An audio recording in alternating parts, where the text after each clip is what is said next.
Hi, everyone. Welcome to Teens Read, the 2024 National Book Awards. We're so glad you're here. My name is Ruth Dickey, and I'm the Executive Director of the National Book Foundation. And I have one quick reminder for you, which is we kindly ask no eating or drinking in the theater. Water's okay. So at the National Book Foundation, our job is to help connect readers with books and writers. In addition to events like this one, every year we present the National Book Awards for fiction, nonfiction, poetry, translated literature, and young people's literature. This process takes an entire year and begins with a panel of judges, writers, booksellers, librarians, and educators who love books as much as we do, who read and review all the books submitted for consideration for their category. This year, there were 333 books submitted in the category of young people's literature alone. From those 333 books, the judges picked the top 10 that they thought were the very best of the year. That's called the long list. And from the long list, they narrow it down to just 5 finalists. And that's who we will get to meet today. I know.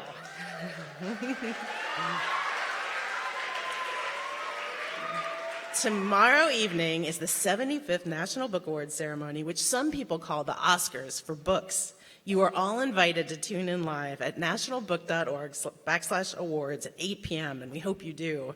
At the end of the night, the panel chair for each category will announce who they have picked as this year's winner. And until they announce it from the stage, no one knows who will win, not even me. This year's finalists all flew in early just for you and this amazing event. As book bans continue to increase around the country, we feel really lucky to be gathered today to celebrate books with writers and with your incredible teachers and with all of you. Our students here in the room with us and those of you who are tuning in virtually from all over the world and all over the country. At the National Book Foundation, we believe that readers of all ages, including and especially tween and teen readers like you, should have the opportunity to meet and hear from talented working writers like the folks you'll get to meet today. In just a few moments, each finalist will read from their book, and then we'll have some time for questions from the authors. You've all received a program with more information about the authors, so you can follow along. You all also received a book ahead of today's event, and we're going to do something a little fun. Could we all take a minute and hold up our books? We're going to ask the lights to come up so we can see you. Yay. Okay, so I want everybody to hold your books up, and on the count of 3, we're going to do something a little cheesy and shout National Book Awards. You ready? 1, 2, 3. National Book Awards! Amazing. Beowulf, did you get enough pictures, or should we do that one more time? One more time? Let's do it one more time. 1, 2, 3, books in the air. National Book Awards! Amazing. I love seeing all your books. That was fantastic. All right, so after the onstage presentation, we're going to transition to a book signing, which means you will all go home with your own signed copy of a National Book Award Finalist, which we're really excited about. Before we get started, I have just a few thank yous. Thank you to the National Endowment for the Arts, the New York State Council on the Arts, and the New York City Department of Cultural Affairs for their support of this program. Thank you to the publishers who donated the books that you all received: HarperCollins Publishers, Macmillan Publishers, Page Street Publishing, and Penguin Random House. There are over 600 of you here, so that's a lot of books. Can we give them a round of applause?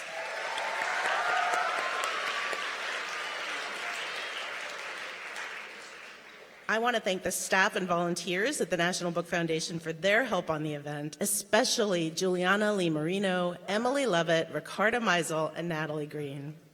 Last but not least, a round of applause for them. Last but not least, there's one more group that needs a huge round of applause, which is we want to thank your teachers for organizing everything to get you here today.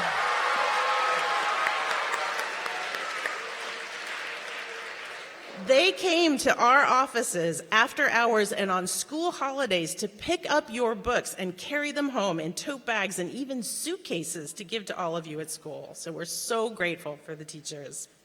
And now I'm incredibly excited to welcome our host for today, my friend and National Book Award winner, Jacqueline Woodson. Jacqueline Woodson is the author of many books for young people and adults. She's a recipient of a number of awards, including a 2023 E.B. White Award, a 2023 Guggenheim Foundation Fellowship, and a 2020 MacArthur Fellowship, and a 2020 Hans Christian Andersen Award. Her memoir, Brown Girl Dreaming, which I'm sure some of you have read, won the 2014 National Book Award for Young People's Literature. Jacqueline has also written exceptional novels for adults, Red at the Bone and Another Brooklyn. Jacqueline Woodson is the author that I wish had existed when I was a young reader, growing up in North Carolina and looking for queer folks and rural folks and poor folks in books that I read. We are so lucky and absolutely thrilled that Jacqueline is here today to serve as our host and help us celebrate books. Please join me in a warm welcome for Jacqueline Woodson.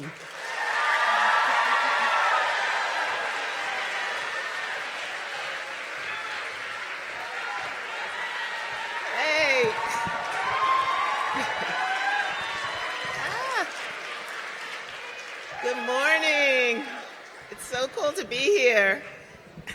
I'm just so excited to see all of these young people out here celebrating books. I'm so grateful to the National Book Foundation, and I'm really thrilled to welcome you to Teen Read the 2024 National Book Awards. I was thinking about myself as a young person, and in a little bit you're going to get to meet 5 amazing authors. I didn't meet an author until I was in 11th grade. It wasn't like now, and I grew up here in New York City. Some of you know I grew up in Bushwick. I still live in Brooklyn. And I've known I wanted to be a writer since I was 7 years old, but I had no idea how one became a writer. I didn't know any writers, and as I said, I hadn't met any writers. And then in 11th grade, Betty Thomas, who wrote a book called Down These Mean Streets, came to my school. And I remember we had to take they pulled some kids out of the class to take a picture with him. And my teachers knew by then that I wanted to be a writer, so I was one of the kids that they pulled out of the class. And I stood next to him. He was sitting at the desk. And I put my hand on his shoulder, and I was thinking, I'm touching a writer. I'm touching a writer. And so today you get to meet these writers, you get to ask them questions, you get your book signed by them. And for all the many writers in the room, maybe you'll be here one day. Just imagine this moment. It's such a beautiful moment. I'm so grateful to the National Book Foundation and all of the sponsors who bring it to us. When I was a kid, like many of you, I love to read. I love to be read to. I read really, really slowly. I still read really, really slowly. And I think there were people who thought if you read slowly, you couldn't become a writer, but I thought differently, obviously, because here I am. So I always say when people say they've read my book in an hour, I'm like, go back and read it again, because it took me years to write it. So respect the writers and read the book slowly. And if you've read Brown Girl Dreaming or Another Brooklyn or any of my books, you know, thanks, that a lot of my stories take place right here in Brooklyn, in New York City. Sometimes I venture out to Queens or come into Manhattan with my characters, but for the most part, I'm in that place in Brooklyn. And we'll get to hear from our writers and where their stories are coming from, where they're coming from. All the writers today, I think, have traveled from outside New York City. And the works we're celebrating today represent many different stories and many different perspectives, which is exciting because there are so many stories and perspectives in this room. And one good thing about reading books where you see parts of yourselves in them is you can imagine yourself as something different. You can imagine yourself a writer or whatever. The thing is that the book holds a mirror up to you and shows you. So please join me in welcoming this year's finalists for the National Book Award for Young People's Literature.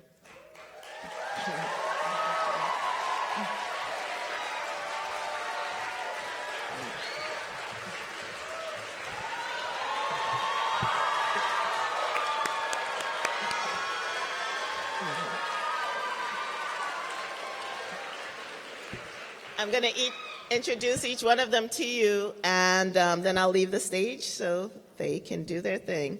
So first we have Violet Duncan.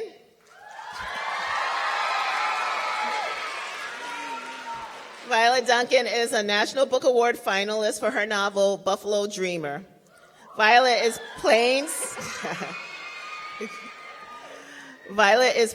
Cree and Taino from Kihiwin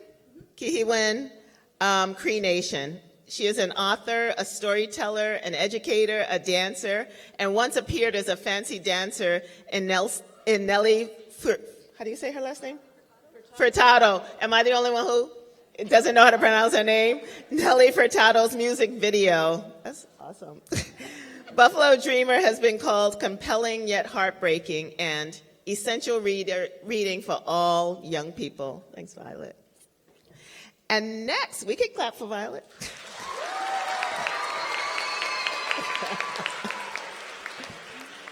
And next we have Josh Galarza.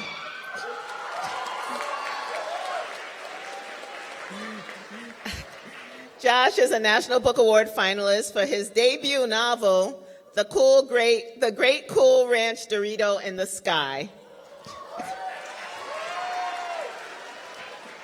Josh is creative at heart, having been a visual artist who specializes in printmaking, book arts, and sculpture for 15 years. But when he's not making art or writing, he has a particular affinity for Mario Kart. Josh's book has been described as wisecracking, sensitive, and emotionally raw. Gosh. And then we have Erin Entrada Kelly. Erin is a National Book Award finalist for her novel, The First State of Being. She was baking a pizza when she heard the news that her novel was longlisted for the National Book Award, and she was so shocked and excited that she ended up burning the pizza. But she still ate it, which is what I would do. When she won the Newbery Medal in 2018, she said, "My greatest wish as a writer is that the person reading my book, or any book for that matter, feels less alone." Erin's work has been described as suspenseful, quirky, and heartwarming. Thank you, Erin.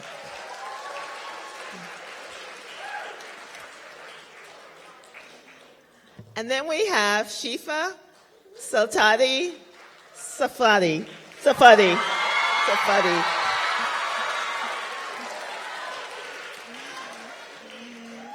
Shifa Satalji. Such a beautiful name. Shifa is a National Book Award finalist for her novel in verse, Kareem Between. Shifa is a Muslim and Arab American author who immigrated to the U.S. from Syria as a young girl. She is also an English teacher.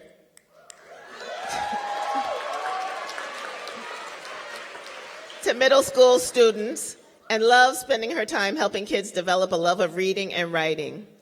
Kareem Between has been called a beautiful story of hope, empathy, confidence, and courage.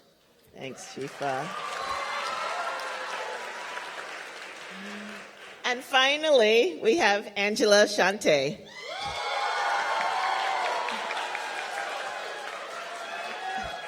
Angela is a National Book Award finalist for her novel in verse, The Unboxing of a Black Girl.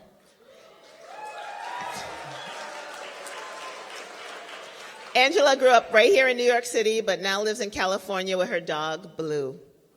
She believes in advocating for equity and access, creating inclusive spaces, and using storytelling to inspire and empower readers everywhere. Angela's writing has been praised for its heart, its wit, and its authenticity. Hey, Angela. So as a reminder, we'll hear from each of our authors, and afterwards you'll have a chance to ask some questions. To start off, let's welcome Violet Duncan.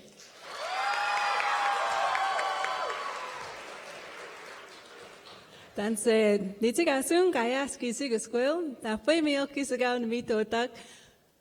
like to share with you Buffalo Dreamer. I'm going to be reading a little bit of page 22 and A Dream of Finding Home. It's so sad to think about what was done to Native kids like us. I remember when they found the mass graves of former students at the school in British Columbia 3 summers ago. That's when I first learned about the residential schools. Mom was so upset that she barely spoke, that she barely stopped crying that whole summer. I was pretty shook up too, and had a lot of questions. But Mom figured I was too young to hear more. Autumn is still writing, and so I whisper, "What are you adding to your notebook?" "A list of questions. I want to find out all that I can about the residential schools, and I don't want the kid version. I need the facts." I lay back with my arms cradling my head. I wonder if Musham knows what happened at his old school. "I don't know," Autumn says, placing her notebook on the nightstand and turning out the lamp. "I've never heard him talk about his time at the school. Has he ever said anything to you?" "No, never." I close my eyes. "Didn't even think to ask before." "Well, we're going to ask now," Autumn says firmly. It had been 3 days of relentless wind and freezing temperatures. On the first day, I could hear them calling out for me from their dog sleds, but I planned for this and secured myself with a rope high in a tree. They would never think to look there, I hoped. I couldn't bear to get caught. I would never go back to the isolation bin. I examined my travel sack. A big loaf of bread was gone, even though I had planned to only eat half of it by now. But whenever I took a few bites, I couldn't stop. I tried to eat slowly. The food felt so good in my mouth, and my stomach wanted more. I needed to ration better if I was going to make it home. My apples were a little bruised, and I still had another small loaf of hard bread and some cheese and a bag of peanuts left. The night sky was extra dark without stars as I made my way across the landscape. When I heard the thunderclouds rolling in, I prayed, "Not now, Thunderbird Spirit. Wait just a few more hours for your storm. Please hear me, my relatives. I need more time." I tightened my boots, pulled down my hat, and adjusted my wool blanket over my shoulders, continuing my night of travel. I tried to remember where I saw an old barn with a caved-in roof when I was taken years earlier. If I could make it there by morning, I might be able to find a place to hide, and I'd be able to get a good sleep. Fortunately, I'd always been a good navigator. When we would go hunting in the winter, me, Dad, and Uncle used to follow moose tracks for days before we'd find them. They would be so lost with which way we came that they needed me to bring them back home. "Carries memory like the great buffalo nation," Dad would say. "This one will always find her way home." My Buffalo Dreamer. I used to love hearing my name, Buffalo Dreamer. They changed it to Mary at the school. First I was number 426, and then they said I was Mary. The wind started to pick up as the sun broke through the horizon. Just ahead, I could see the small barn with the falling-in roof that I had been hoping to find. My legs were heavy and tired, and I ached all over, but seeing the barn re-energized me. When I made it to the barn, I found a pile of hay in the loft and collapsed into it. I opened my burlap sack and emptied out my food, my leather shoes, my small butchering knife, and a ball of twine. I placed the burlap sack over the straw and wrapped myself in the soft wool blanket and laid down. Thunderbird rumbled outside and shook the roof above me. I smiled sleepily. "Thank you, Hahai Nanaskaman. Thank you, Thunderbird Spirit, for hiding my foot tracks."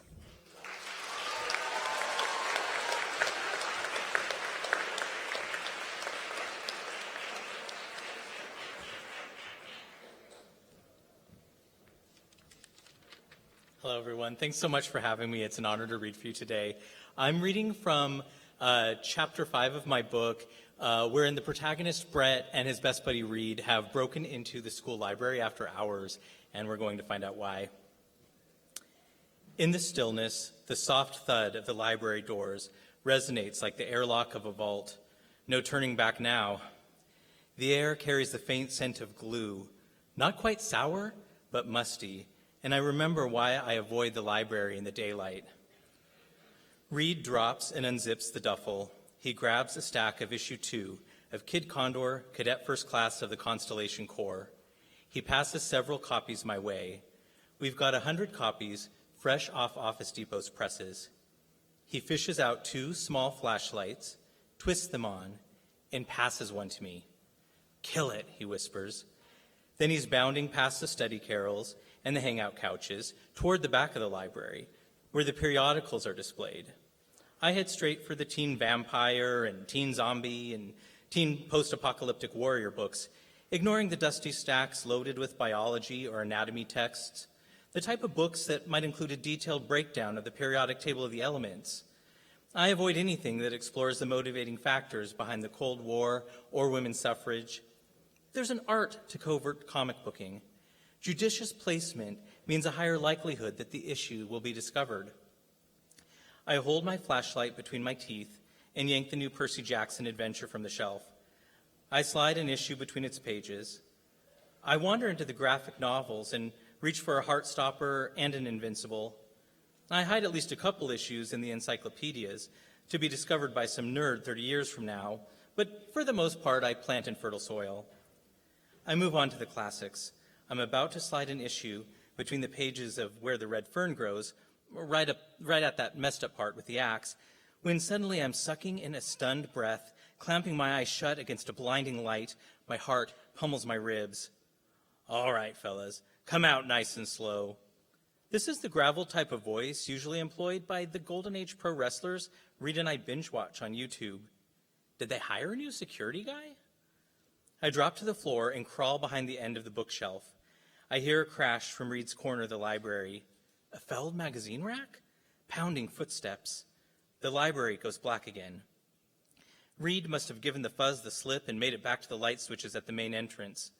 I fumble with my flashlight, fingers trembling, finally twisting it until the bulb winks out. Back against the bookshelf, I work to slow my breathing. The mask isn't helping. I scribble on my thumb, random words, spelling bee winner words. If the fuzz walks past the stacks, merely glancing down each aisle, he might miss me. How carefully will he make his circuit? If Reed and I play this right, we could still escape. We just have to find each other before the fuzz finds us. Thank you.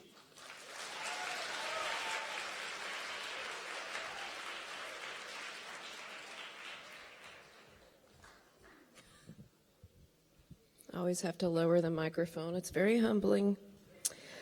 I'm going to read to you from chapter 4. At 3 o'clock, Michael and Gibby left the apartment to feed the cats.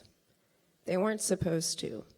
Mosley had warned them dozens of times that the apartment manager, Mr. Shipman, who everyone called Ship, would read them the riot act if they ever got caught.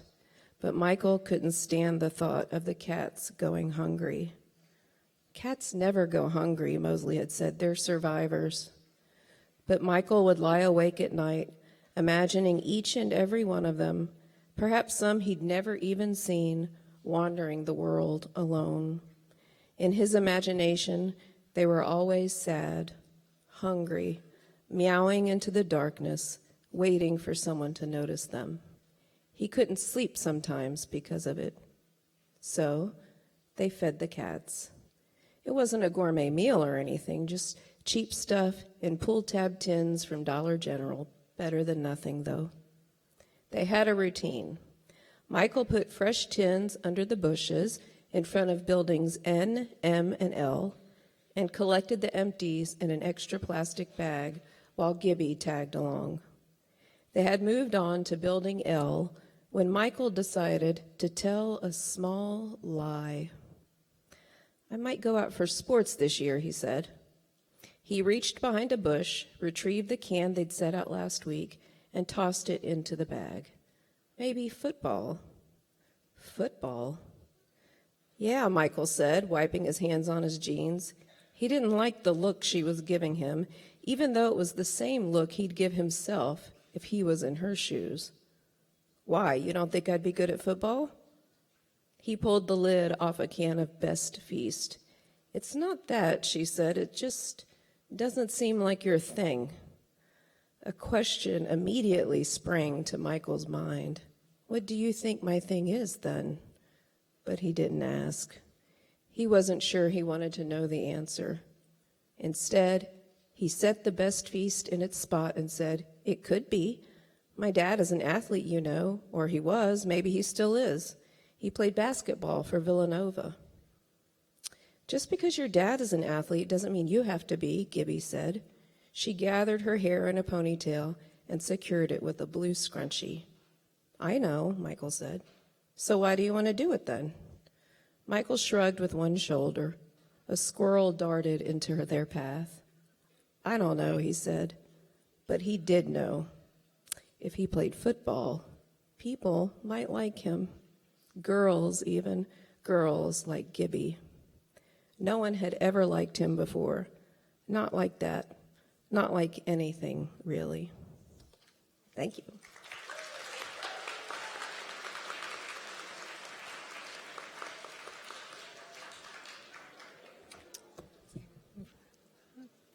Hi, everyone. I'm going to read from the beginning of the book. Draft. The day football tryouts take place is the day my best friend moves away. My skill must have been boxed up, taped shut, and left on the moving truck with Adam.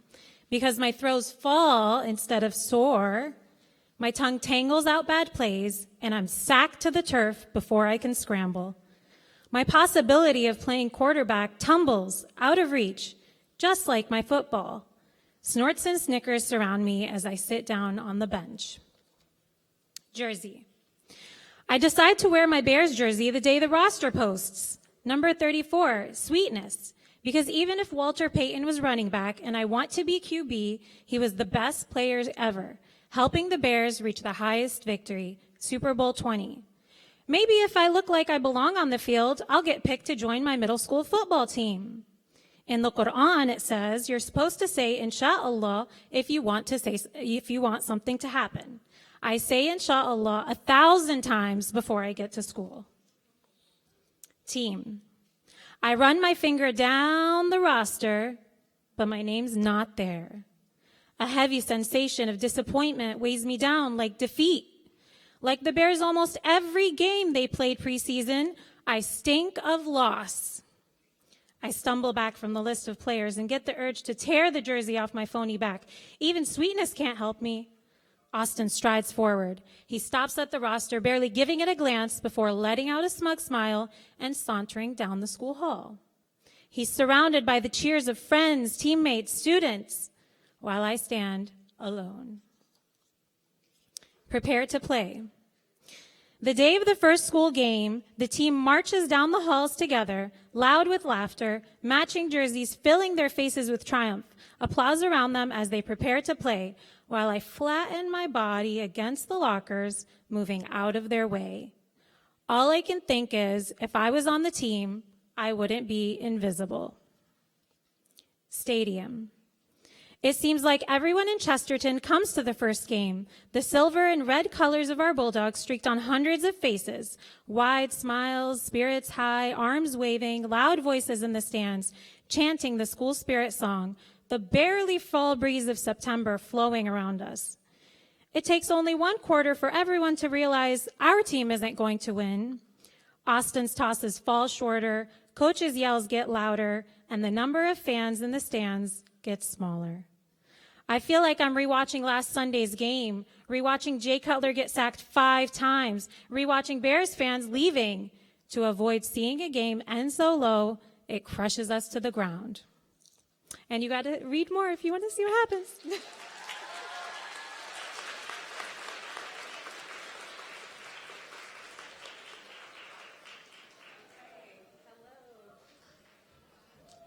Hi, I'm Angela Shante. I am going to be reading from my book, The Unboxing of a Black Girl. There's a lot of poems in this book, so I'm going to jump around a little bit.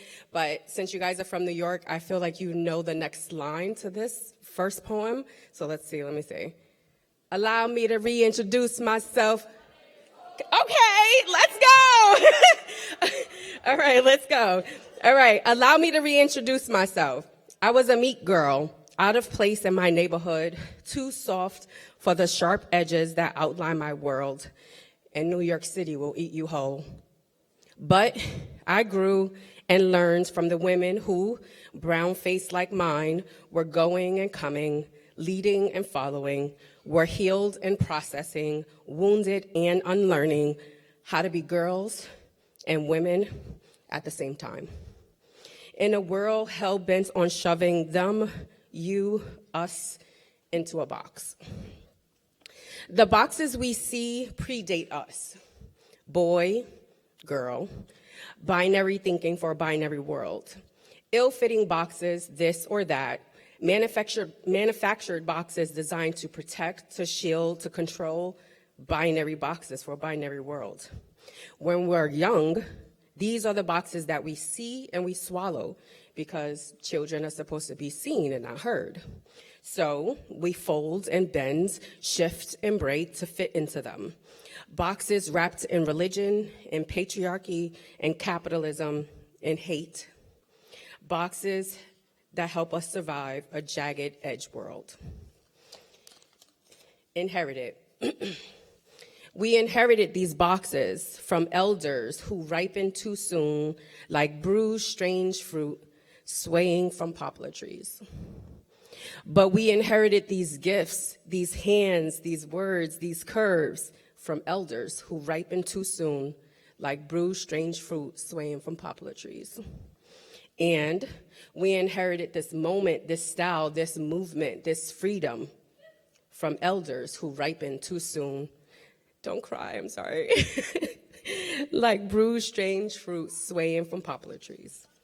And if you know anything about that song, you'll know why someone is crying. 4, high school. My mother and most mothers on our block knew that the zone schools were trash. Not out of trying, but because of lack of funding and resources, a perpetual broken system designed to miseducate, undereducate, subjugate, Black history, Black culture, Black contributions, and replace for American mythology. These mothers optioned for charter alternative choice spaces to cut the pipeline. They sent us away, unclipped wings, to neighborhoods beyond our borders. 5, the talk, number 13. When navigating outside of our community, we were taught, you keep your head on a swivel and keep your eyes on one another, how to interact with cops and how not to, and how to secure our backpacks and keep a track of where we were. And if help was needed, we could find safety in Black women. And this will be the last poem of the day. And this is called The Binary. And I picked this one because there's a lot going on in our world, and I wanted you all to sit with this and leave with it. So it's called The Binary. Today, lawmakers voted to take away another thing, withdraw another comfort, stop progress to queer rights, human rights, voting rights, your rights, our rights, all the rights. They perfected ways to get us to hate one another, live and lie, pit brother against sister, silent cries. Tomorrow, you will cast a vote, white or Black, him or her, north or south, right or wrong. Boxes designed to protect, to control, to shield, binary boxes for a binary world. A jagged edge world deep, deep down in the fabric of our nation.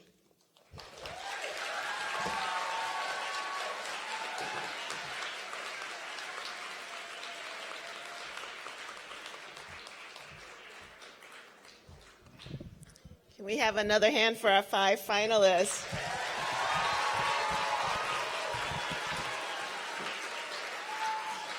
And now, it's your turn to ask questions. There's a mic here. If people want to line up by that mic, nothing you could ask our finalist is wrong. And sadly, we don't have a whole lot of time for questions, but we'll take as many as we can before our time is up. So get to that mic fast if you want to get your question heard.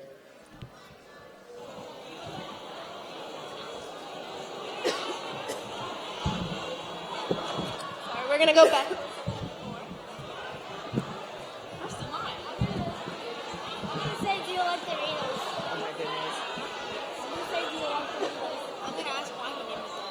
Okay. Well, what's his name? I think. And we'll just alternate sides. So I just want to be able to hear the questions. Everybody ready? Okay, let's start on the right side here. And if you could tell me your name and then ask your question. Elijah Ramos. Josh, why do you like do you even like Doritos? I love Doritos, and just like Brett, I prefer to lick the Dorito dust off of the Dorito before I eat it.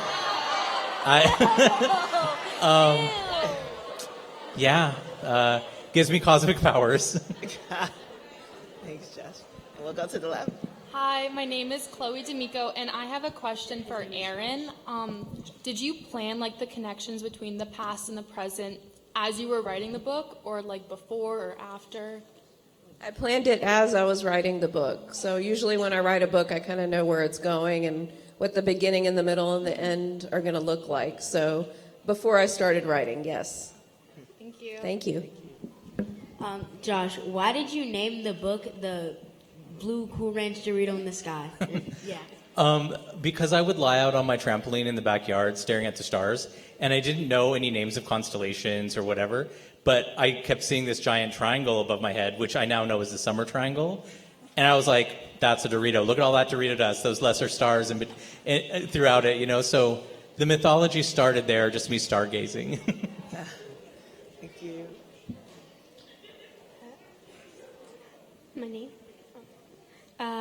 My name is Zoe. I have a question for Violet. What inspired you to make this book? Like, was it a certain time or? Sure. So during the pandemic, we were all inside, and I was surrounded by my children, and they were doing virtual learning, and we had just found out about the 215 unmarked graves in British Columbia, Canada. And it had really resonated with me because at the time they were saying they were finding children as young as 3 years old, as small as 5 years old, as small as 7 years old. And I had children that were 3 and 5 and 8 at the time. And it was just really hurting my heart. And my children were asking questions. What is this school? Why were there cemeteries? Why are they hidden? And I started to write because other children need to know this. Other young people, even their educators, their caregivers, they need to know these answers as well. And so I started to write the story.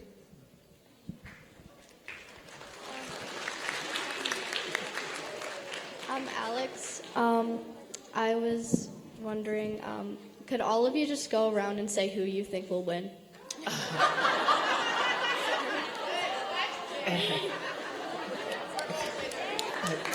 They've all already won.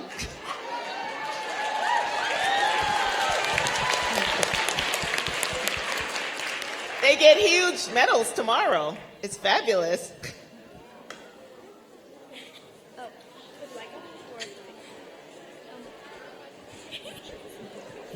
My name is Bella. I have a question for Violet. What inspired you to become an author?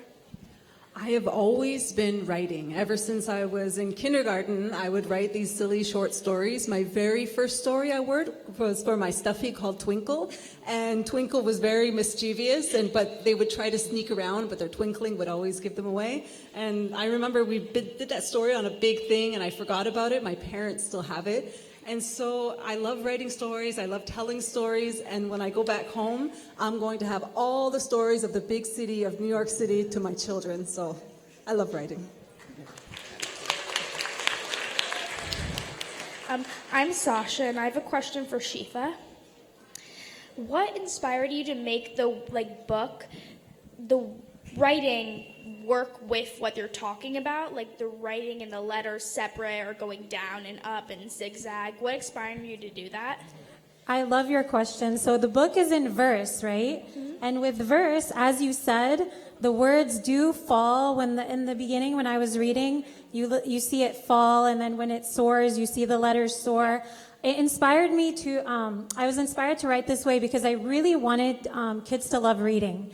And one thing I love about verse is that it's imagery on the page. So if you keep reading in the book, at some point there you'll see, more letters move. You'll even see the language move. So when I finished it, so yeah. Awesome! So did you notice how, when Karim is speaking Arabic, it's on the right side, yeah. And when Karim is speaking English, it's on the left side?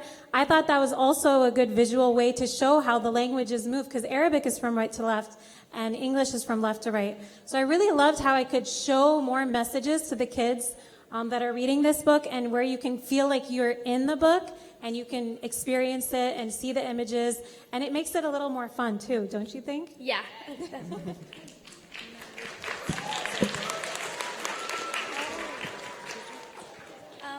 My name's Eleni, and I have a question for Violet. What was the inspiration for making Summer and Autumn, like, season names? Okay. Honestly, the book had a different title as I was working on it, and it made sense at the time to be like this is going to be so great when they find out the title. It didn't work out. Buffalo Dreamer kind of came to push through, and I love that a lot more. But I wanted to also show how closely connected they were. And I do have a little niece named Summer, and I do have a little niece named Autumn, and they are kind of like that. But Summer and Autumn are actually inspired by my two daughters. They're kind of like fire and water.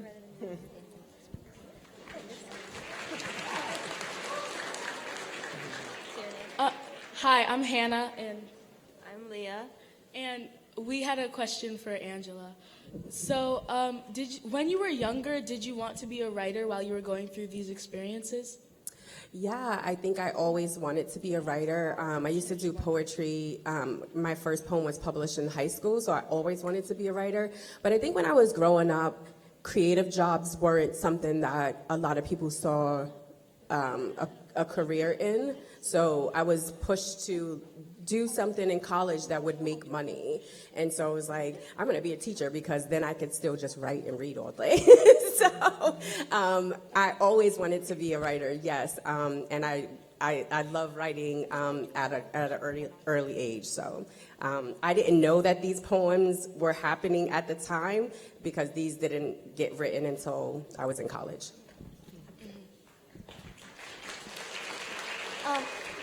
Hi, I'm Nicole, and I have a question for Erin.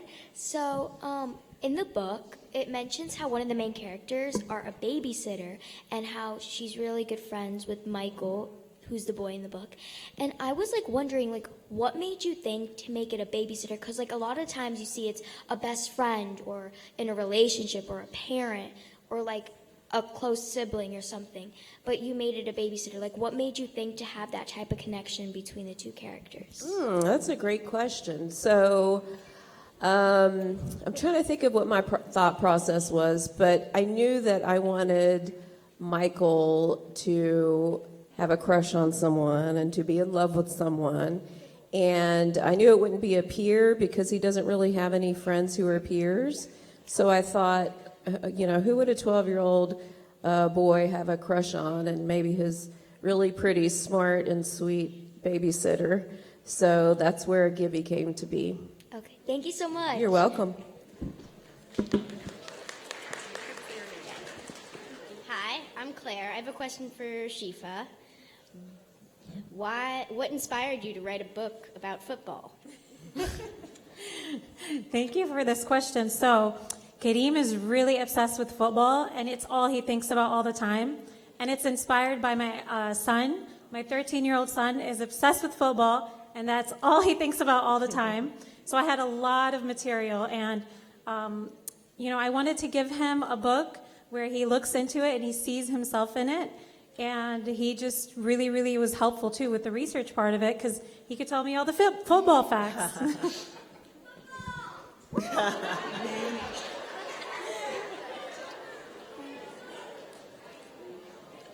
Hi, my name is Sienna. I have a question for Violet.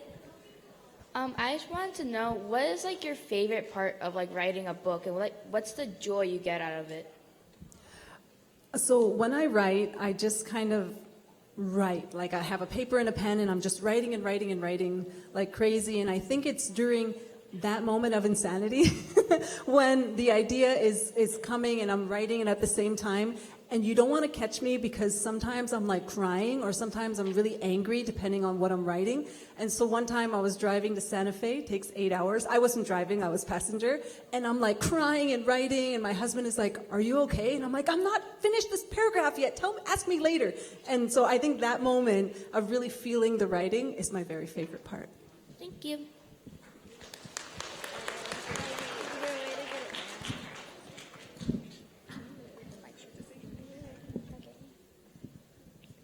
Hi, my name is Tabby, and I have a question for Angela. Why did you start your book? Why did you write your book as all poems and not like a regular chapter book with paragraphs and why did you choose to write it in poems instead of like a regular book? I was trying something different. I enjoy verse, and I enjoy hidden poems with patterns and things in it. And so I didn't want to write a traditional book because I'm a poet first, so I wanted to write it in verse. And then it just kind of took shape after that. So, yeah. If you've ever read any of my books, I have picture books as well. None of them are like traditional kind of stories. It's always like quirky writing. So that's just how I write. Yeah.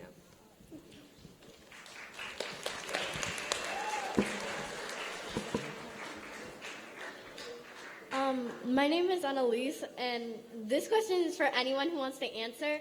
How did it feel to end your book? Because I'm also writing a book. I'm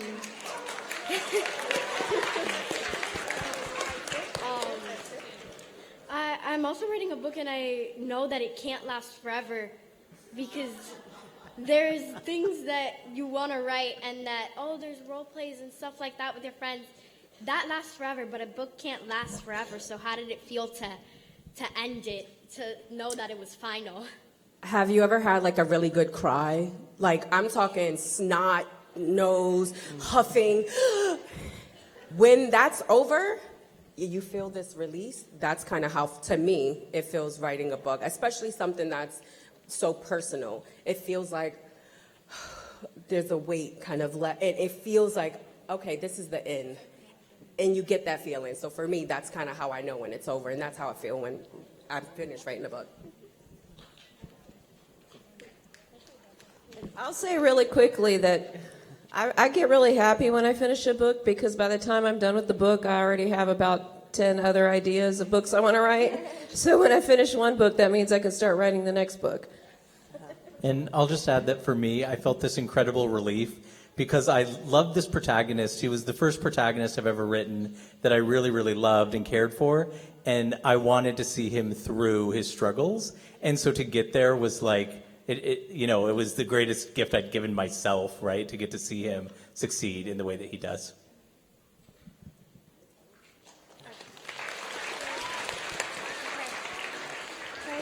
So I just want to say we only have time for 2 more questions, but I think all of the authors have websites, right? A lot of the authors are on social media. So if you don't get to ask them your question today, you can always find them somewhere out in that universe and ask them your question, right? Hi, my name is Micah, and this is a question for Aaron. When you started writing, what made you want to write a book like the way it is? What made you want to write it in the future? So I love time travel. I don't know if anyone else here loves time travel, but yes. Have any of you time traveled before? You have? Okay. So I love time travel, and I knew I wanted to connect time travel with Y2K somehow. And that's how it came about, because I always wanted time travel to the past. How many of you would go to the past if you could time travel? How many of you would go to the future? Oh, wow. Okay. All right. I'd love to time travel to the past. So that's how it came about. Thank you. And a final question. Hi. Hi. My name is Valentina Tennant, and I have a question for Josh. Is there a story behind the cover art? This was a huge collaboration between my editor and the artist and myself. And what I was looking for, thank you. I am a printmaker, and I love halftone, which is something we would use in screen printing. We layer these colors, and that creates any color. And I wanted something that spoke to printmaking or pointed towards it without actually being printmaking or without actually being halftone. So that was my big request. And also the setting of this book, Tucson, it's really an important character in the story. So it's important that that came through as well. And this idea of like Brett stargazing. So all of these ideas came together, and the cover, went on quite a journey, and I got to watch, those proofs along the way. And I could not have been more pleased with how it turned out. I was ecstatic.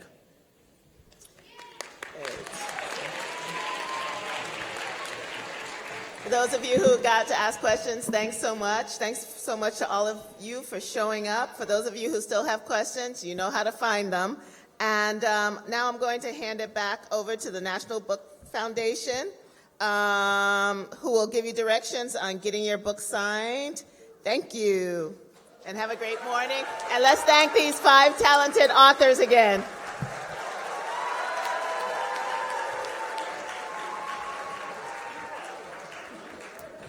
All right, let's have another hand for Jacqueline Woodson and our fabulous authors.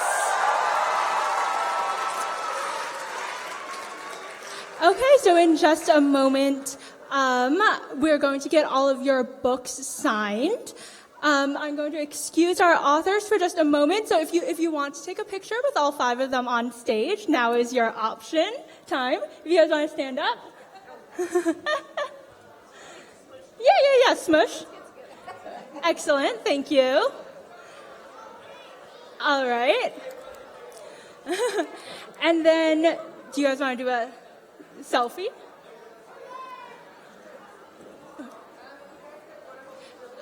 Okay, yeah, so if folks can hold their books up again, if it's handy. There you go. All right. And squish, Violet, squish in with.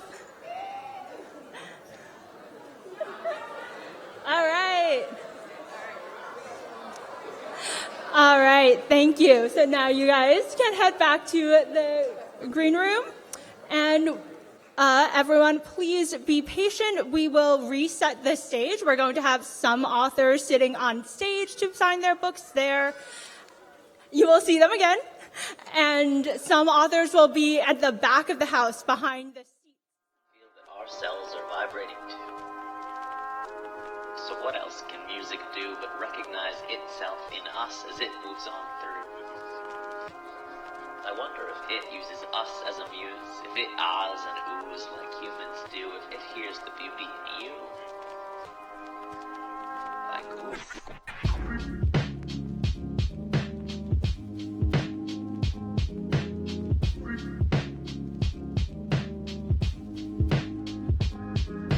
You feel that?